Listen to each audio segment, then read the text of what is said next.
Hello, Algebra 1 CP students. Hopefully you're having a good day so far. Happy Friday. Today, I would like to talk to you more about x and y intercepts. We kind of touched upon it at the end of yesterday's lesson, and I would like to expand upon that more today to talk about how to find x and y intercepts both on a graph and how to find x and y intercepts algebraically as well if you're given a function. So, before we get to that, just a little quick recap on slope. I would very much like for you to try this problem. I think it's a really fun problem, really good little activity related to slope. Do you think you can rank the slopes of the following functions from least, meaning most negative, to greatest, the most positive slope? All right. See if you can take just about a minute. You don't need to know what the slopes actually are. Just see if you can rank the slopes from least, again, most negative, to greatest, most positive. Take a minute and do that. So by now, I assume you paused the video. Try to do that on your own. If you didn't, here's your last chance to pause the video. But let's go through it now and rank these together. So ranking the slopes of the function from least to greatest. Least, again, meaning the most negative slope. It's not the flattest line. And that's a common misconception, I think, when people say, oh, I want to find the smallest slope. Well, slope being negative, like the further negative you go with your slope, the smaller and smaller it gets, technically, right? So the most negative slope is what we're going to look for first, and that's definitely this one right here. This is definitely the most negative slope, so this would be our first thing, right? We can mark it with a number 1. That is the most negative. It's the steepest in the negative direction from left to right. This one also has a negative slope, this fifth graph down here, but if you notice, that one is definitely less steeply negative than the first one. So I would say that this has a slope that's greater than that because it's not quite as negative, but still, still negative. A horizontal line has 0 slope, so that would be the next one in our list. These last two, notice, have positive slopes, so they're going to be bigger than these three. This one, though, is the largest, right? This one is the most positive. Clearly, it's going up steeper than this one is over here. So I would say that this is the next highest slope, and this would be the highest slope. Okay, the greatest slope value. Does that make sense to everybody, hopefully? We would start by saying, oh, well, these are the negative ones, so clearly these are going to be, their slope values are going to be the least, and we would say that this is the most negative. This one's still negative, but not quite as much. This one has a slope of 0. This one's slightly positive, and this one is very much positive. Okay? So kind of a cool little tie-in to slopes, how even though we don't know the exact slopes of things like that, we can say, well, we can kind of rank them and kind of classify them and categorize them as one being more steep or less steep than the other. All right. So after we talked about that, just a little reminder, is we then tried to talk about finding the slope of a line that passes through points. So I just want to give you another example of that right now, just to recap. Suppose I wanted to find the slope of a line that passed through the points of 9, -3 and 4, 7. Again, your instructions are to find the slope of a line that passes through those points. Well, there's two ways you can do it, remember. We could use our straightforward formula to say that the slope is y sub 2 minus y sub 1 over x sub 2 minus x sub 1, and I'll show you that way. Or we can actually use an intuitive approach to say, well, what's the difference in our y values? What's the difference in our x values? And get it really fast. Whatever way works for you is totally fine, but I will show you both right now. Given that this is our first coordinate that I'm given, I would call this value x sub 1. This is y sub 1. This is x sub 2. This is y sub 2. I would say, just using my formula, that the slope is equal to y sub 2, 7, minus y sub 1, -3. So 7 minus -3 over x sub 2, 4, minus x sub 1, 9. So I would say, let's see, 7 minus -3 is going to be 7 plus 3, which is 10, over 4 minus 9 is -5. So this gets us -10 over 5, which is -2. Right, -10 divided by 5.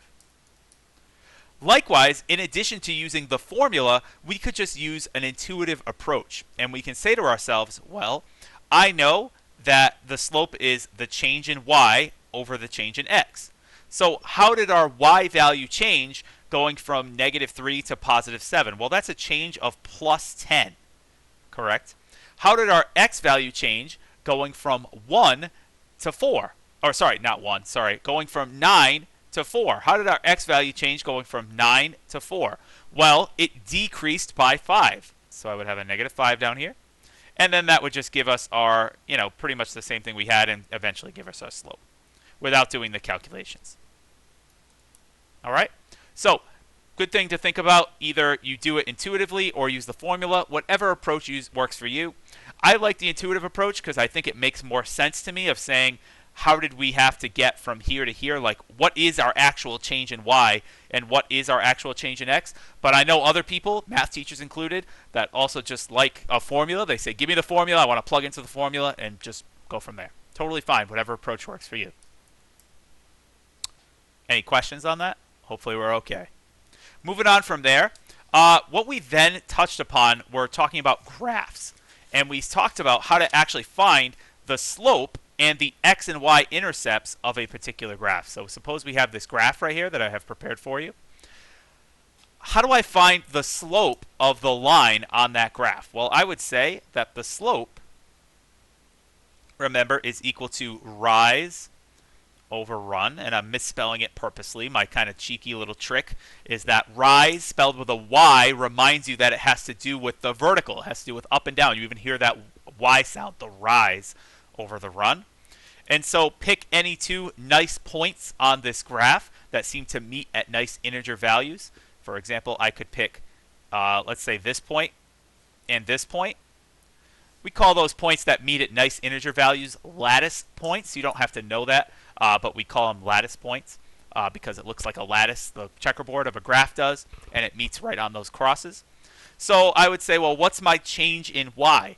To get from this point up to this point, I had to travel, notice, up 1, 2 units. Right? I marked each other tick mark as 1 unit. So we'd have to travel up 2 units. Here's 1, 2.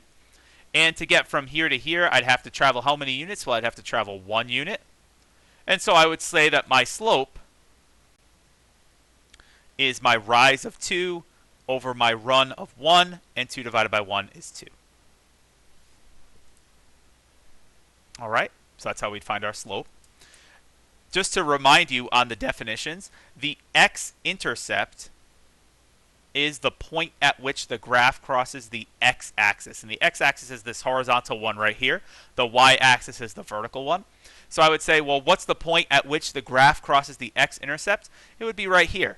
If we just look at the graph, we see where it meets, and that point is 1, 0. Notice how the x-coordinate of the graph is 1, or of that point is 1. The y-coordinate is 0. And in fact, if you're on the x-axis, any point on the x-axis will have a y-coordinate of 0. All right? The y-intercept is kind of the same idea, except we're going to look to see when the graph hits the y-axis. So I would look here and I would see, ooh, well, it happens to cross the y-axis at 0, -2. Notice that the x-coordinate is 0 and the y-coordinate is -2. For any point on the y-axis, you're going to have an x-coordinate of 0 because you didn't move horizontally at all to get to here, right? All you did was move vertically. Likewise, with this, the y-coordinate is always going to be 0 for any point on the x-axis because you're only moving horizontally. You're not moving vertically at all.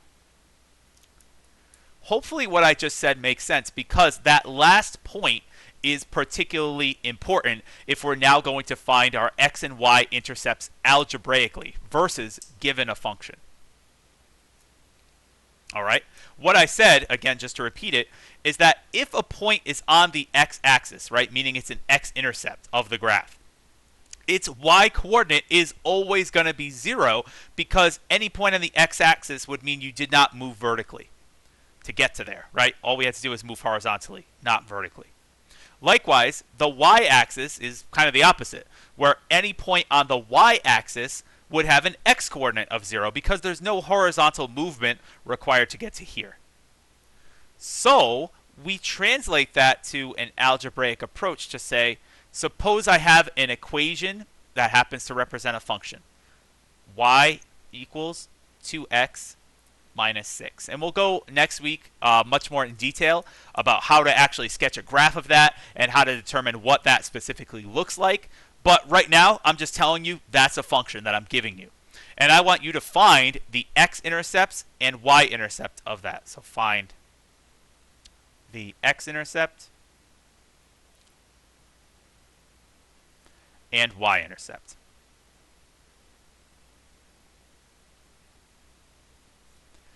Well, we just said, like, again, you might not know what that looks like, but we just said that if your point is sitting on the x-axis, if a point is an x-intercept, then its y-coordinate would be 0. Correct? We know that.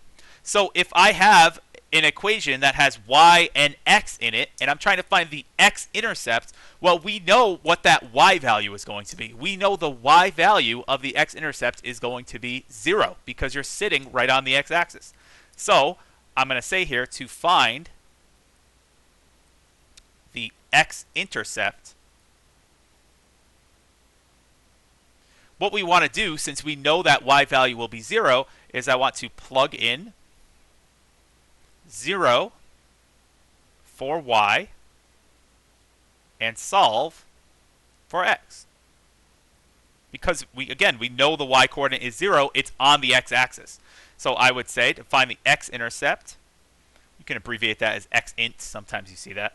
I would say, well, let's plug in 0 for y. We get 0 equals 2x minus 6. And now we're just solving an equation, just like we did way back at the beginning of the year, for x. In fact, it's a two-step equation that we know and love. So in order to get x alone, I would first add 6 to both sides, giving me that 6 is equal to 2x. Lastly, I divide by 2, and I would get 6 divided by 2 is 3 is equal to x. And so since we get our x value is 3 and our y value is 0, I would be able to say that my x-intercept, again often abbreviated as xint, is x value 3, comma y value 0. All right. Our y-intercept is very, very similar in this regard. It's pretty much the opposite. So to find the y-intercept, just like how with the x-intercept we know that y is going to be 0, well, with the y-intercept we know that the x-coordinate is going to be 0. So to find the y-intercept of any function algebraically, just plug in 0 for x and solve for y. Because if you're sitting on the y-axis, then that means there was no horizontal movement. Your y-coordinate is 0. So I would say that the y-intercept of this particular function, we would say y equals, well, we know the x value is 0 because we're on the y-axis. If we're on the y-axis, there was no horizontal movement. 2 times 0 minus 6. And this one's actually really easy because 2 times 0 is 0. And so we get that y is equal to 6. And negative 6.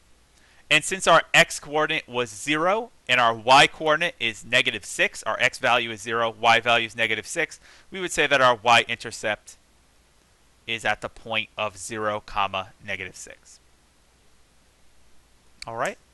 So that's how you can find, given a function, the x and y intercepts algebraically. All right, we're going to do a couple more examples, but hopefully that makes sense. Take some time to process, think about it. Hopefully it's good. All right, let's do a couple more. I have 2 more examples for you. That's some Algebra 2 on the back of that sheet. 2 more examples for you. Let me get you a fresh sheet of paper. Here we are. And let's keep going. All right, let's keep going. So consider something like this. What if I told you to find the x and y intercepts? Again, I'll write the directions up here. Find the x and y intercepts of this. 3x minus 2y is equal to 6. What would be the, that's equal to 16. My fault. Equal to 16. 3x minus 2y is equal to 16. Find the x and y intercepts of that. Okay? Well, let's do the x-intercept first. In order to do the x-intercept, we would set y equal to 0, right? Plug in 0 for y because we know that the y value of a particular function would be, or of the y value of a particular coordinate would be 0 on the x-axis, right? If we're sitting on the x-axis, the y value is 0. So I would say, well, the x-intercept would mean we have 3 times x minus 2 times 0 is equal to 16. That means that negative 2 times 0 is 0. 3x would equal 16, and x would equal 16 over 3, which is about 5 1/3, or 5.33333, repeating, whichever you prefer. It's okay that it's not a whole number. It doesn't have to be a whole number. That would be our x-intercept. So since that's our x value and that's our y value, we would say that the x-intercept occurs at 5 1/3, or 16/3, whichever representation you prefer, comma 0. Okay. Likewise, to find the y-intercept, we would set x equal to 0. So because we know if a point's on the y-axis, then its x-coordinate would be 0. I would say it would be 3 times 0 minus 2 times y is equal to 16. Well, 3 times 0 is just 0, so that we really just have negative 2 times y is equal to 16. I would divide both sides by negative 2, and I would get that y is equal to negative 8. So since our x value was 0, our y value comes out to be negative 8. We would say that our y-intercept, therefore, is 0, comma, negative 8. Okay? Hopefully that makes sense. We'll do one more example before we call it a day. All right? Last one. What if I had something like this? 3x. Oh, sorry, that was the last one. I almost copied the last example down again. I was like, what if we had 3x minus 2y equals 16? What would that be? It's like, it would be the same thing. All right, what if we had 5x plus 4y is equal to 40?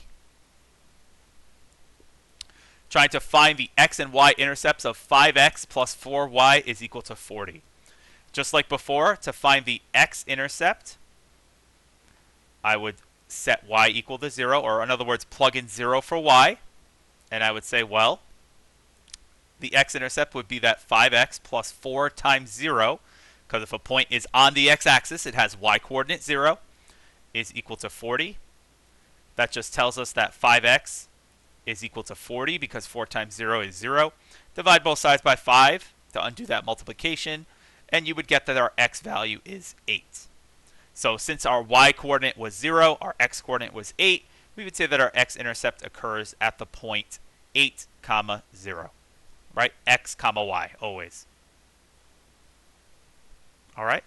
Likewise, to find our y-intercept, let's plug in 0 for x, right? Set x equal to 0. Because if we're on the y-axis, x-coordinate is 0. We would say that it would be 5 times 0 plus 4y is equal to 40. Well, 5 times 0, again, is just 0, just like 4 times 0 is 0. So I would get 4y is equal to 40. Divide both sides by 4 to undo that multiplication of 4 times y, and we end with y is equal to 10. So since we plugged in 0 for x, so our x-coordinate was 0, we got 10 as our y value. We would say that our y-intercept is 0, comma 10. Okay? So once again, I didn't tell you how to graph things like this. I didn't tell you what the actual picture of the graph looks like, but we can still find, regardless of that, we can still find the x-intercept and y-intercept of the graph. Okay?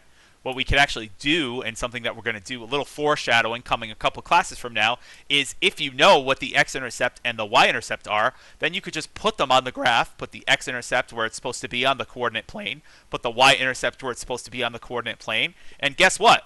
The way that you draw your line is by just connecting them, because a line always has a constant slope. There's no curves, right? It's just a straight line, no curves. So you can just connect them together, and that's how you can actually draw a graph. That's one technique to be able to draw a graph. It's a little foreshadowing for you. All right? But hopefully that made sense. Just a little recap of what we talked about today before we call it a day. I'm trying to find our first page here. Where the heck did it go? It's under this. What we started talking about today, nice little do now, to kind of rank our slopes from most negative to most positive. We saw that here. This is the most negative. Second, third is zero slope, positive, more positive. A little recap of how to find the slope between 2 points, right, of a line that goes between 2 points. We talked, again, as a little reminder as to how to find the slope of a graph as well as the x and y intercepts of a graph. Really, to find the x and y intercepts, all there is to do is just look at the graph and identify those intersection points. And last but not least, to find the x-intercepts and y-intercepts algebraically, we plug in 0 for x to find the y-intercept and 0 for y to find the x-intercept. Essentially, think of whatever one you're looking for, plug in 0 for the opposite, because you don't want that one. We want what we're looking for. If you're trying to find the y-intercept, plug in 0 for x, because we're not looking for that. We're looking for y. All right, just something to think about. Guys, thank you so much for your attention and focus today. I hope you have a fantastic rest of your day. Please try the practice problems posted on Google Classroom as well. Next week, we're going to talk about good old graphing lines, y equals mx plus b. I'm sure you've heard of it before. We're going to go really in detail on it next class on Monday. So I'll see you then. Have a fantastic rest of your day, and I will see you. And have a great weekend, too, because it's Friday. So enjoy your weekend. Take care, everyone.